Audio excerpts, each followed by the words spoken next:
L'église de Molévrier-Sainte-Gertrude porte le nom de saint Léonard, prêtre et ermite du Limousin, honoré dans les espaces sauvages. Elle a été édifiée pour la première fois au XIIe siècle, mais rebâtie au XVIe et XVIIe siècle.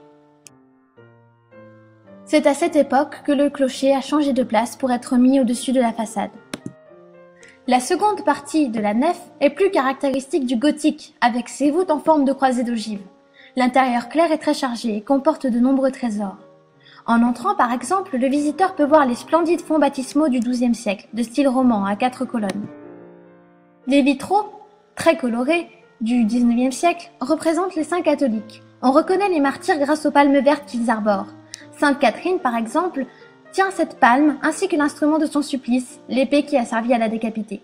Saint André est aussi bien reconnaissable avec sa croix en X sur lequel il a été crucifié. Les deux chapelles du transept sont dédiées à la Vierge, au sud, et à Saint Léonard, au nord, et comportent d'intéressantes statues.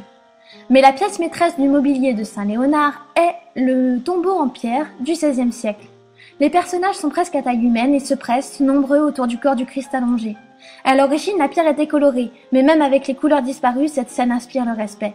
On reconnaît Marie-Madeleine avec ses longs cheveux blonds détachés qui pleure.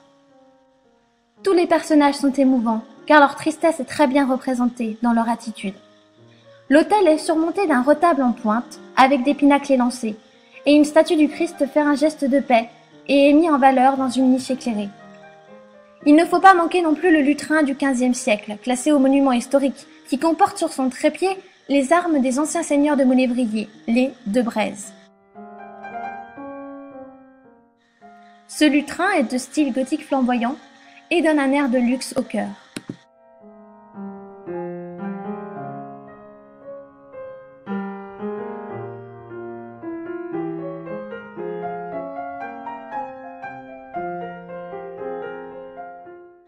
Enfin, le chœur contient un vitrail représentant saint Léonard, à qui est dédiée l'église.